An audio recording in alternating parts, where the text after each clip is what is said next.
tetapi ditambahi yang naik itu nggak perlu. Yang justru penambahan yang sangat mengganggu gerak dasar dari awal. Nah itu. Jadi hati-hati apabila ingin penjalan orientasi, penjalan ingin untuk membuat ikut kontes, sesuaikan pohon penjenengan sesuai dengan kemaksimalan bahan yang penjenengan punya.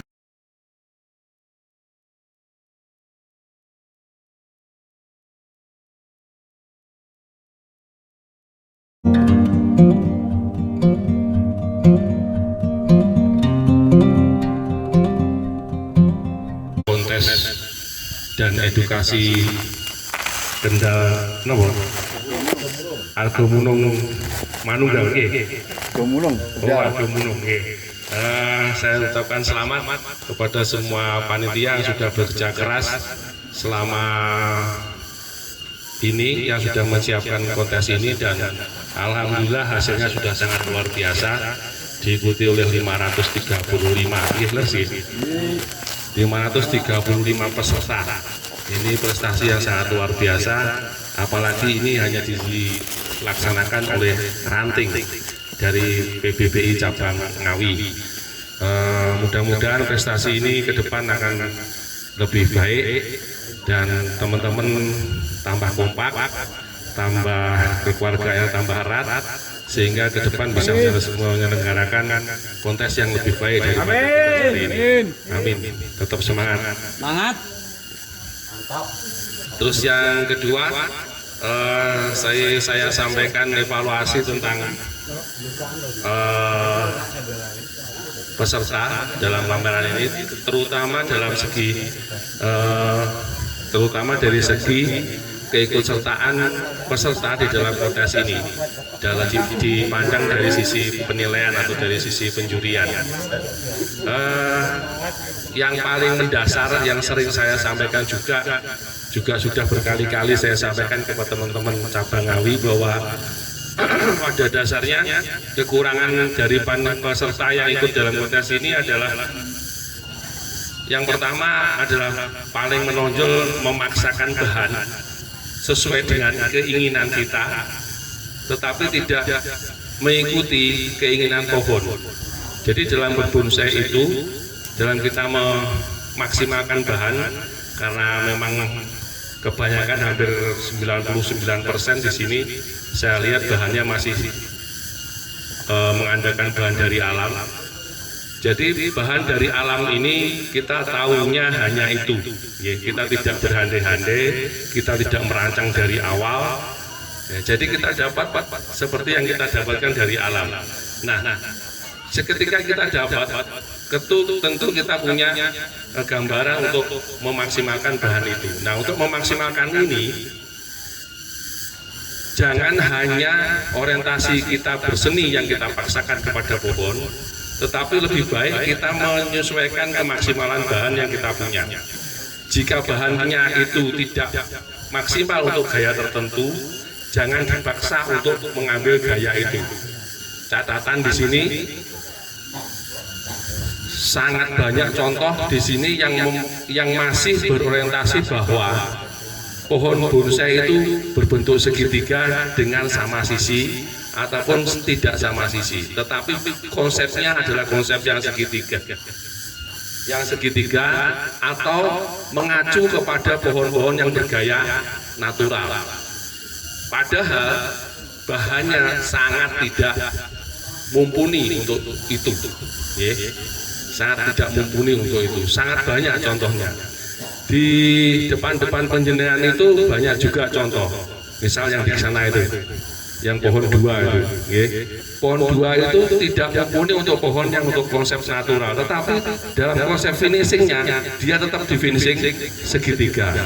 Yang paling menyolok itu ada di belakang, ada di belakang, ada di nomor berapa itu pohonnya sudah sangat matang, tetapi bahannya tidak nyutut untuk pohon yang natural begitu. Dia berbatang tiga yang mepet, tapi dipaksa cabang ke kanan, ke kiri, ke belakang, dan seterusnya. Padahal untuk pohon yang mengambil gaya natural ini sangat dituntut perfect, sangat dituntut kesempurnaan bahannya, dari mulai kaki, gerak dasar, alur irama batang dan seterusnya, titik tumbuh cabang, arah tumbuh cabang, peletakan cabang dan seterusnya, dituntut sangat perfect. Ya, contoh yang paling dekat di sini, di sana ada pohon yang mengambil gaya natural yang kebetulan pada hari ini dia best in class di kelas prospek. Nah, itu contoh jika ingin menjenengan memilih gaya natural, paling tidak harus punya bahan seperti itu. Kalau tidak seperti itu, jangan dipaksa. Mending pilih gaya yang lainnya saja jika ingin maksimalkan bahan. Nah, kalau bahannya ini hanya untuk tunjin saja, ya maksimalkan dia untuk tunjin, jangan dipaksa untuk natural. Atau yang berbatang jika berbatang banyak, ya maksimalkan dia berbatang banyak dengan konsep banyak batang. Jadi untuk ada banyak mahkota 1, 2, 3 sesuai dengan jumlah batangnya. Jadi jangan dipaksakan untuk membuat satu mahkota saja. Ya, itu yang pertama. Yang kedua, sering juga saya sampaikan bahwa persiapan dalam ikut kontes ini paling penting. Jadi timing pohon, dari timing waktu penjenengan merawat pohon untuk persiapan berangkat kontes itu harus punya timingnya, harus punya pikirkan. Di saat nanti ini pohon ini dicuri, pohon penjenengan harus betul-betul tampil perfect sesuai dengan perform kesempurnaan atau posisi terbaik dari pohon yang penjenengan punya. Contoh di sini banyak pohon, misal itu ada serut, ada ini juga ada serut yang gasket itu juga. Nah, itu persiapannya kurang tepat, tidak sesuaikan dengan kemaksimalan bahan.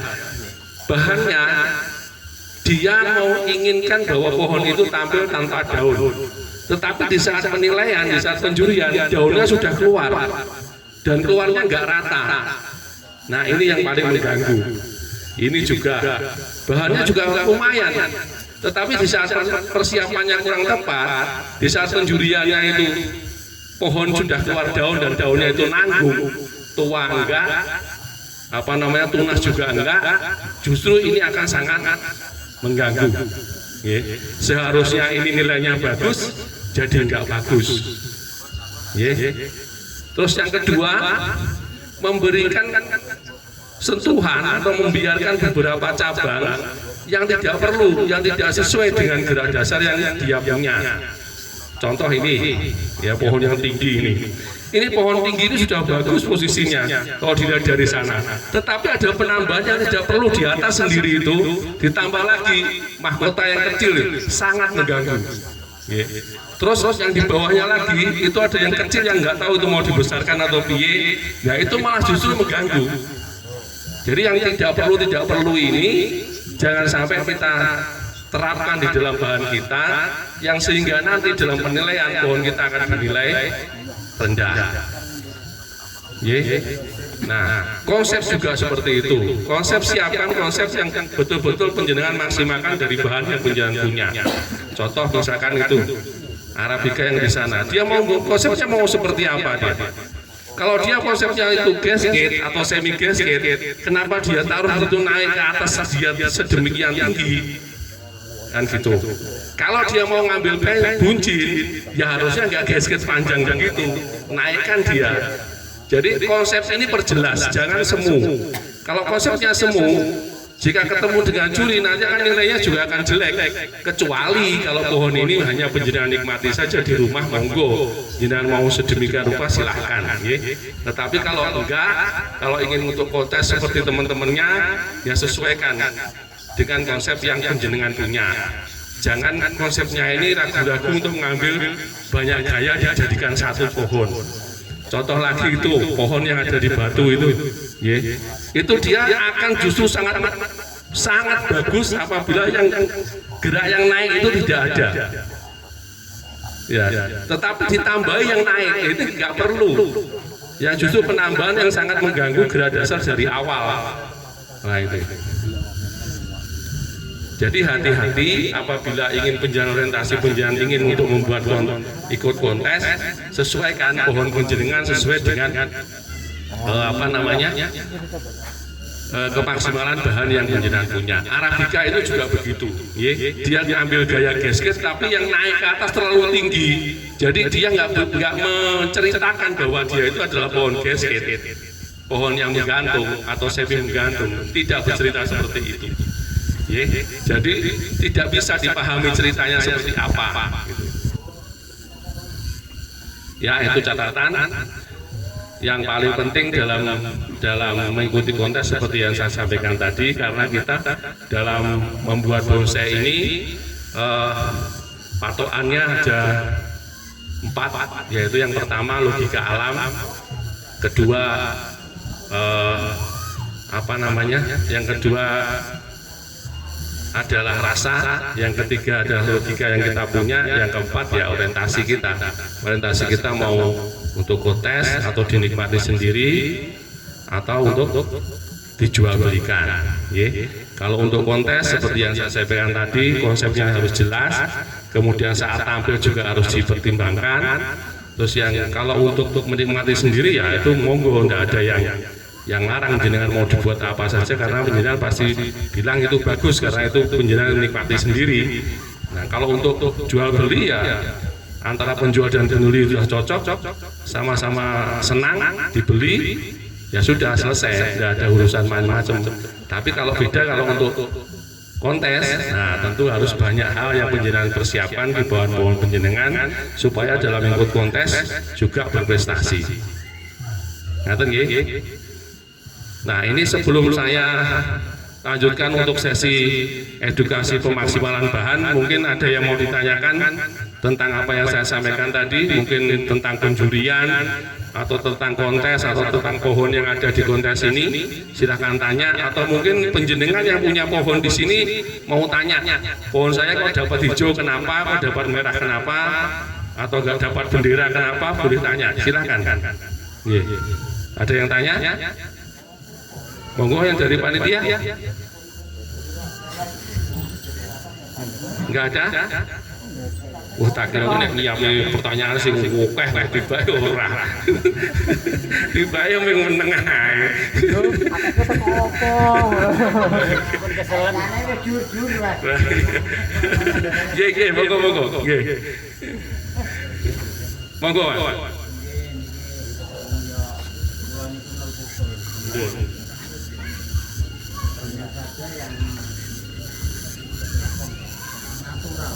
Nggih.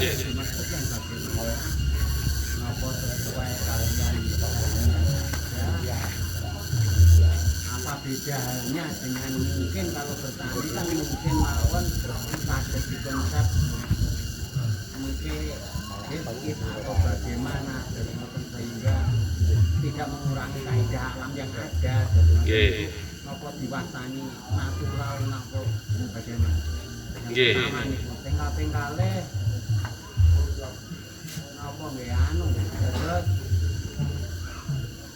persiapan untuk mempersiapkan kontes, ketika kontes itu idealnya untuk pengebotan, perapian dan lain sebagainya itu durasi waktu itu 3 bulan, 2 bulan sebelumnya disiapkan yang terbaik.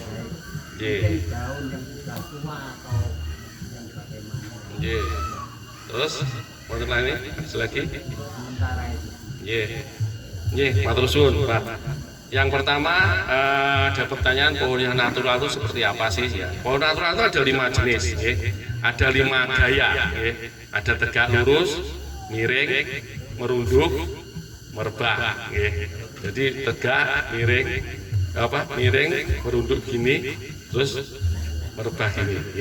Itu ada 5. Tetapi yang saya bilang tadi untuk referensi teman-teman kok semua dibuat begini itu, yang saya maksud adalah pohon yang formal, jadi yang tegak ataupun yang miring. Jadi kebanyakan semua itu definisinya seperti itu. Contoh nih sebelah jenengan ini, sancang ini, jenengan itu lihat bahannya itu bahan untuk formal apa enggak?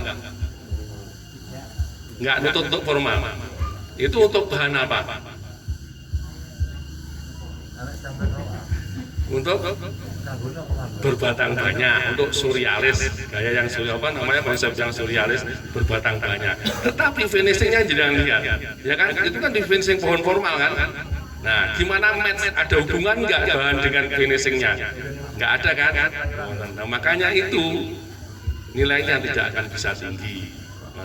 Justru dia akan bisa tinggi apabila dia hanya memaksimalkan cabang-cabang itu berupaya sedemikian rupa supaya menyerupai dia pohon-pohon kecil-kecil yang saling menunjang antara satu sama yang lainnya. Gitu. Contohnya ada di sini. Nah, ada kimpeng yang di sana itu, yang di sebelah yang besintas itu, itu pohon itu nggak tutup formal, tapi dia juga nggak maksa untuk formal, gitu loh. Dia finishing itu serupa pohon satu-satu gitu. Nah, ini ada kepala kecil, ada kepala kecil, ada kepala kecil, ya, seperti itu. Walaupun tidak bentuk kepala persis loh, tapi mirip itu dia kepala, tapi mewakili bahwa dia itu adalah pohon begitu. Nah, itu contoh yang seperti itu. Nah, jadi sekali lagi yang perlu penjenengan pahami dalam memaksimalkan bahan ya tadi itu. Ada 5 hal yang perlu pertimbangkan. Saya ulangi lagi. Yang pertama realita alam, yang kedua logikanya bagaimana, yang kedua rasanya, yang keempat orientasi jenengan apa. Nah, sekarang kalau penjenengan punya bahan, terus penjenengan mau maksimalkan, ini cabang keluar dari sini, misal ini ada batang, ini ada cabang, mas whiteboardnya mana? Oh iya. Nah, misalkan ada cabang, terus kemudian cabang ini mau jenengan pakai apa enggak? Nah, gitu kan? Pasti kebanyakan begitu kalau penjenengan mau maksimalkan bahan. Nah, tentu penjenengan harus pakai itu logikanya. Pertama, logika enggak ya? Itu kalau batang seperti ini yang kayak punya, terus kemudian cabangnya keluar dari sini. Nah, ini logika enggak? Nah, kalau logika coba dipakai. Setelah dipakai, rasanya dimainkan. Rasanya main enggak ya? Masuk enggak rasanya? Nah, jika enggak, ya jangan diterusin. Gitu. Ngerti nggih? Nah, terus yang kedua pertanyaannya, kapan persiapan pohon yang bisa maksimal dalam mengikuti kontes? Itu banyak faktornya, Pak. Yang pertama, bahan jenengan apa? Ya, yang kedua, kesuburan pohon penjenengan apa, bagaimana? Ketiga, persiapannya sejauh mana yang penjenengan mau? Yang pertama, bahannya apa dulu? Misalnya serut atau kimpeng misalnya. Daya tumbuh dia, apabila jenengan mau maksud dia, penjenengan harus paham dulu. Pohon jenengan ini tampil perform terbaiknya pada posisi apa? Posisi berdaun, apa enggak terbaik daun? Kalau posisi berdaun, usahakan daun penjenengan betul-betul rata dan proporsi yang paling penting. Jadi jika penjenengan batangnya sekian, cabangnya sekian, daunnya sekian, itu kira-kira dilihat match apa enggak, nyambung apa enggak? Ya kalau nyambung, ya monggo jangan pakai daun tampilnya. Tapi kalau enggak, ya jangan dipaksa. Gitu. Nah, kalau penjenengan itu sudah memikirkan itu, pohon harus pakai tanpa daun misalkan gitu. Ya jenengan harus pikirkan kesuburan pohon ini, bahannya apa, kira-kira nanti tumbuh waktu kapan kalau ini saya hilangkan daunnya. Penjenengan kan pasti apa, nggak mungkin toh pohonnya nggak apa. Ini tumbuhnya kapan kan ngoten. Nah, nggak apa berarti nggak nyirami, nggak apa-apa berarti cuma lihat toh. Tidak menggatekkan gitu.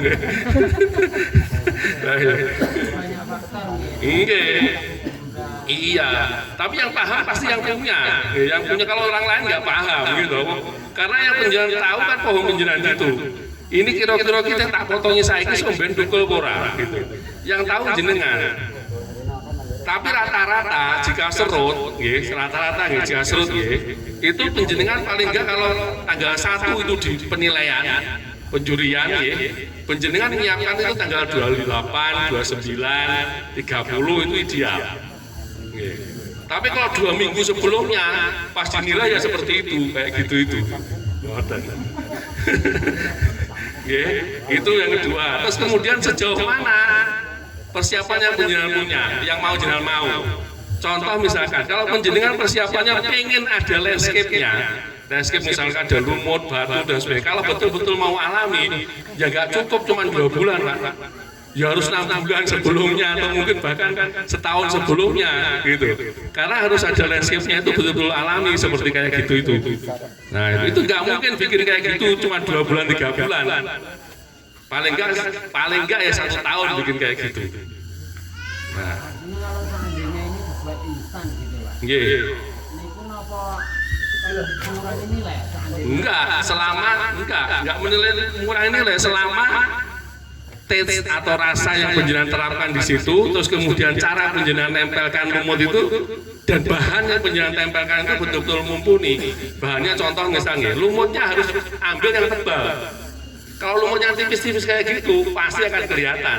Kalau ini baru, tapi kalau lumutnya tebal, itu jenengan pasang itu nggak akan kelihatan apa sambungannya. Pasti nggak akan kelihatan. Jenengan jajah besok mau berangkat, sekarang ditempel itu aja bisa. Tetapi bahannya jenengan harus punya, gitu. Sabun, paham? Terus monggo yang lainnya. Monggo yang dari panitia. Surrealis. Monggo yang lain. Silakan. Mau tanya apa? Mungkin Nggih. jelaskan poin-poin dalam penjulian itu yang pertama apa kedua. Oh, ngoten. Nggih. Waduh, aku nggo catatan iki. Lali. Tak buka kepean sih, Mas.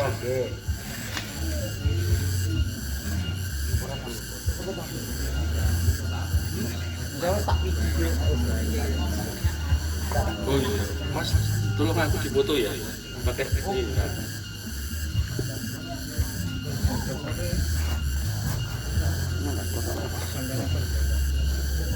Selfie lho,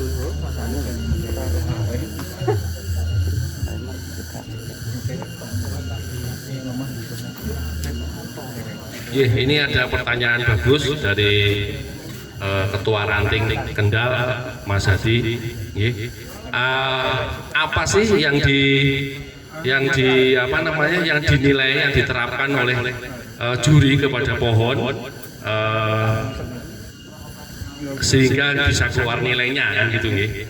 Nah, yang paling sering penjenengan tahu apabila jenengan ikut kontes nggih. Jenengan kalau ikut kontes pasti akan dapat sertifikat nggih. Nah, sertifikat itu baliknya pasti ada nilainya. Nah, di situ ada raportnya. Nah, raport ini ada 4 faktor yang menjadi penilaian juri kepada pohon nggih. Yang pertama adalah penampilan, kedua kematangan, kedua gerak dasar, ketiga keserasian, keempat kematangan. Itu yang menjadi pokok dasar penilaian pohon kepada yang dilakukan oleh juri. Nah, hanya 4 faktor ini akan diterapkan apabila pohon ini ada di kontes nasional. Nah, karena kontes ini adalah kontes lokal, yang diterapkan 4 kolom ini hanya ada yang di dalam di dalam aula.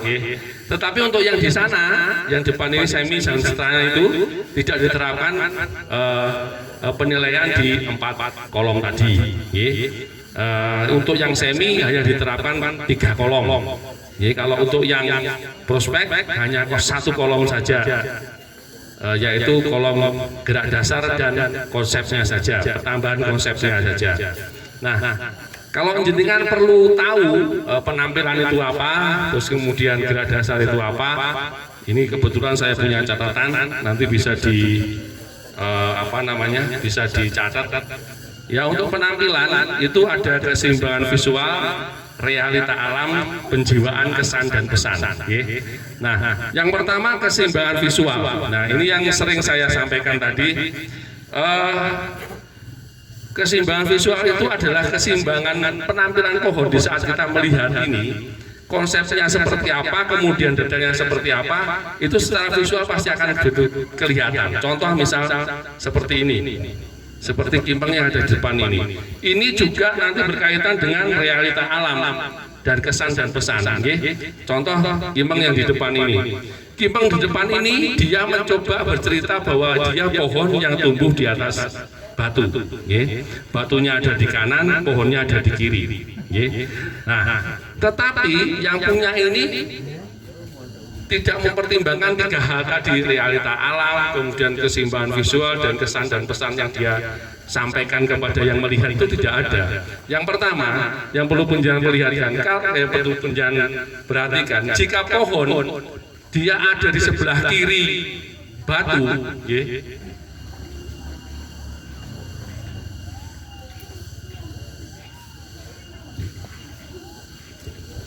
mohon maaf ini hanya visualisasi saja karena saya nggak bisa menggambar. Ini kira-kira saja sebagai pertimbangan mawon.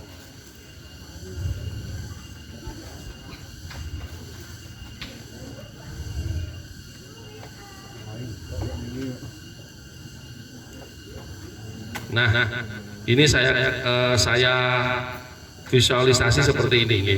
Ini kira-kira batu ada di sini, kemudian pohon ada di sini, ya kan? Nah, secara logika alam, realita alamnya, kemudian visualisasinya, terus kemudian kesan dan pesannya bahwa dia adalah pohon yang tumbuh di atas batu. Ini ke pemberatan tumbuh dan pemberatan arah cabang kemana? Ke kiri kan? Nah, berarti ini yang panjang ke kiri, ya kan? Nah, ini juga ke kiri. Untuk sedangkan yang ke kanan itu hanya untuk penyeimbang dari pemberatan yang ke kiri. Jadi tidak usah terlalu panjang-panjang yang ke kanan. Gitu kan?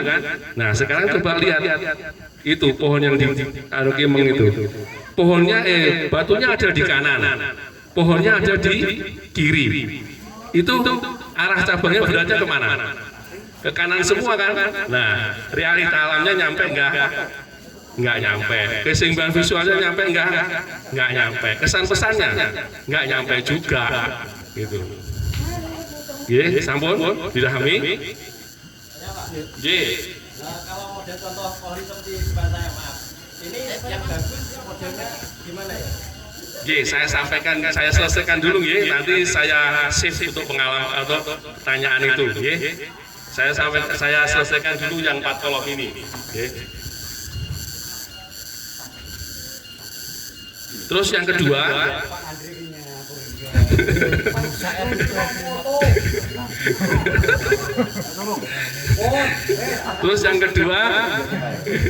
yang kedua adalah gerak dasar. Gerak dasar ini faktornya adalah yang pertama gaya pohon, yang kedua karakter, yang ketiga alur gerak. Nah, penjabarannya adalah gaya pohon itu saya sampaikan seperti yang di depan tadi, bahwa di sini banyak sekali pohon di dalam bonsai itu banyak sekali konsep, banyak sekali gaya. Jadi tidak hanya gaya formal saja, jangan memaksa bahan apapun menjadi pohon formal. Jadi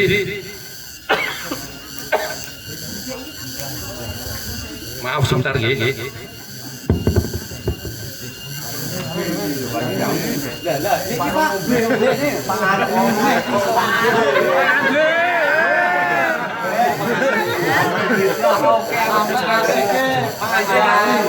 kali penghapus ae semak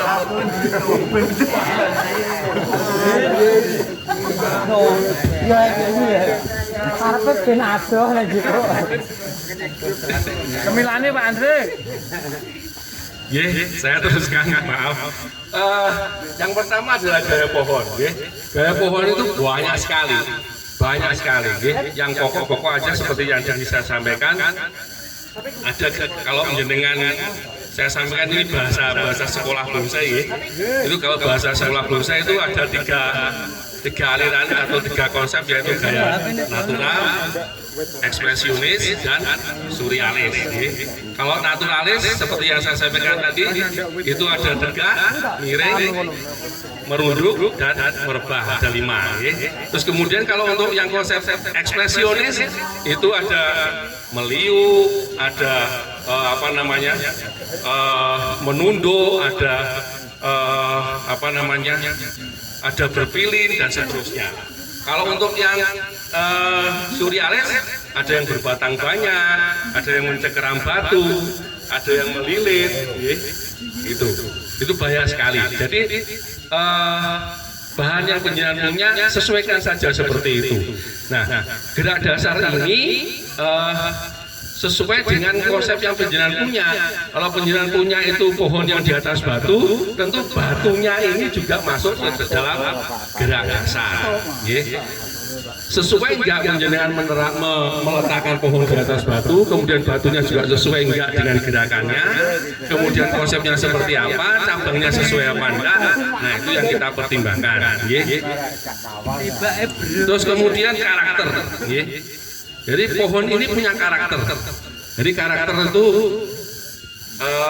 mirip seperti apa namanya?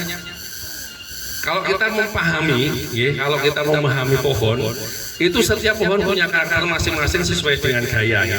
Contoh misal ini ada pohon yang sancang ini, pohon wacang ini, dia punya karakter kuat untuk menjadi pohon yang buncin. Tetapi dia sudah lumayan untuk memaksimalkan pohon yang berkarakter menjadi pohon buncin ini. Tetapi ada sedikit juga yang kurang, yaitu cabang yang ke kiri itu tidak terlalu bawah yang dipakai. Yang dipakai terlalu bawah. Kalau dia maksimalkan hanya yang di atas saja, karakter pohon sebagai pohon buncin ini akan semakin kelihatan. Terus kemudian yang sebelahnya juga seperti itu, ada dia punya karakter yang kuat sebagai pohon yang buncin, tetapi dilalah pemaksimalannya kurang. Jadi yang punya kurang memaksimalkan pohon yang sebetulnya punya karakter kuat, tetapi dia tidak bisa memaksimalkan bahannya. Terus yang faktor yang ketiganya tadi adalah alur gerak, alur gerak.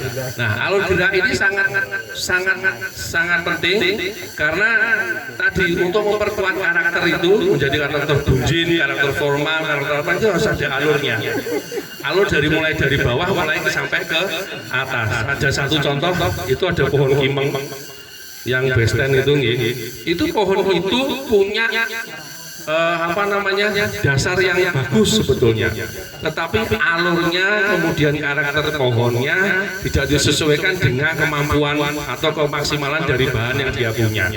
Nah, kalau pohon seperti yang saya sampaikan di depan ini tadi, dia punya pemberatan arah tumbuh, punya kekuatan pohon mau ke arah kemana. Ini diperkuat dengan alur geraknya tadi, batang utama, kemudian ada cabang yang kuat menunjang galur gerak.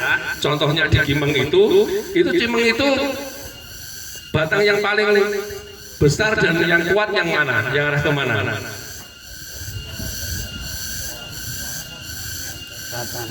Arah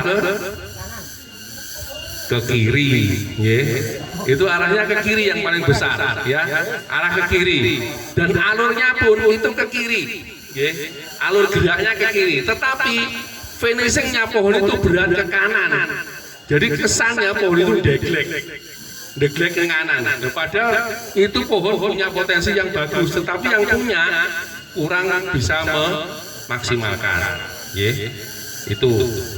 Terus kemudian yang ketiga ada faktor keserasian. Keserasian ini faktornya adalah pot, peletakan pot, terus kemudian perspektif, proporsi, harmoni, dimensi dan komposisi.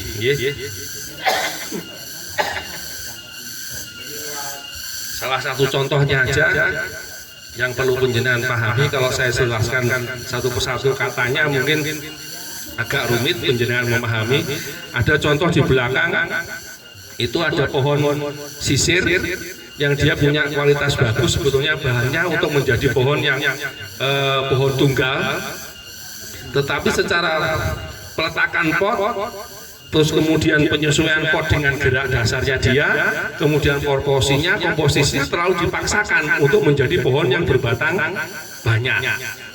Jadi di situ dia kasih pot pancing, kasih batu-batu banyak sedemikian rupa, tapi pohonnya ini kuat hanya di satu saja, yang lainnya hanya kecil-kecil ini. Jadi nggak masuk, nggak match gitu. Jadi alur gerak yang dia punya tidak ditunjang oleh pot yang dia punya, tidak ditunjang dengan konsep yang dia punya. Akhirnya cerita yang dia punya, yang dia mau sampaikan tidak akan bisa dipahami oleh yang melihat, terutama juri. Itu yang ketiga. Kemudian yang keempat adalah kematangan. Kematangan ini ada tahapan anatomi, keseimbangan anatomi, kesehatan, dan kesantuan. Salah satu contoh yang mengenai tahapan ini sebetulnya ada bermacam-macam, ada tahapan batang, ada cabang, ada ranting, dan seterusnya. Tetapi secara visual panjenengan bisa lihat, misal contoh di sini yang punya tahapan bagus, yang saya ambil contoh ini saja, cantik ya.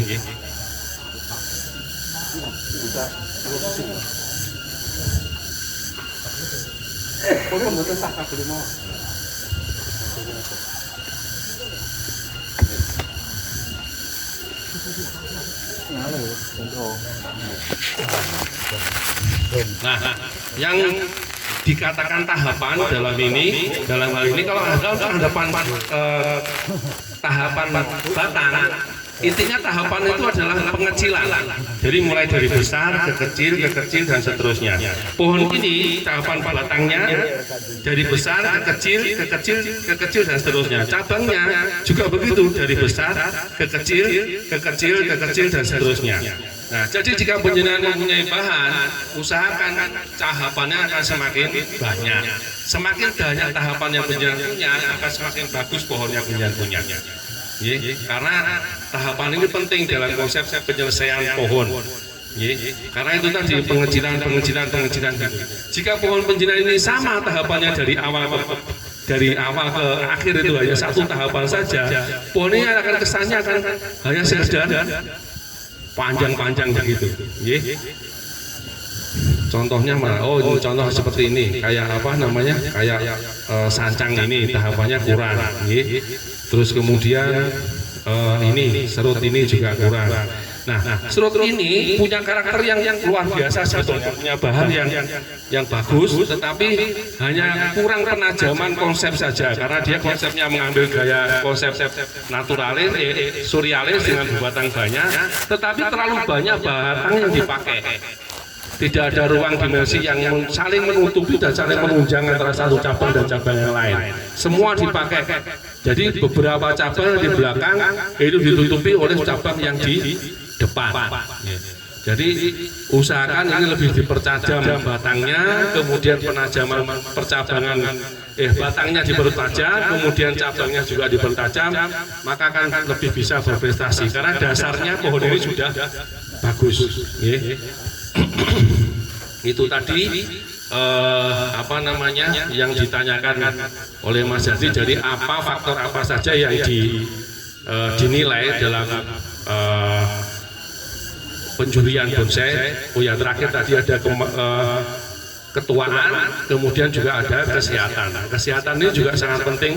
Kesehatannya seperti apa pohon panjenengan dipelihara dengan baik apa enggak, ini juga mempengaruhi penjurian.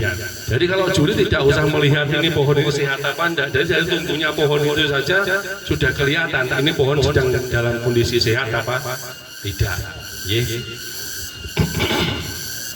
Terus tadi ada tambahan dari bapaknya tadi, pohon terutama pohon yang serut ini finishingnya seperti apa kan gitu. Nah ini juga seperti yang saya sampaikan di depan bahwa di saat panjenengan memilih konsep, itu konsepnya harus jelas, mau bunjin, mau gasket, mau apa, jelaskan. Hati-hati apabila panjenengan memilih gaya pohon yang konsep panjenengan mau tumbuh di atas batu, di samping batu, atau mencerang keram batu, hati-hati. Karena konsep seperti ini harus betul-betul alami, harus betul-betul alami. Nah, betul-betul alami apa? Jika konsep panjenengan ini mencengkeram batu, ya betul-betul mencengkeram. Jangan kalau dipegang terus udil-udil gitu. Nah ini bukan konsepnya yang mencekram batu atau tumbuh di atas batu gitu.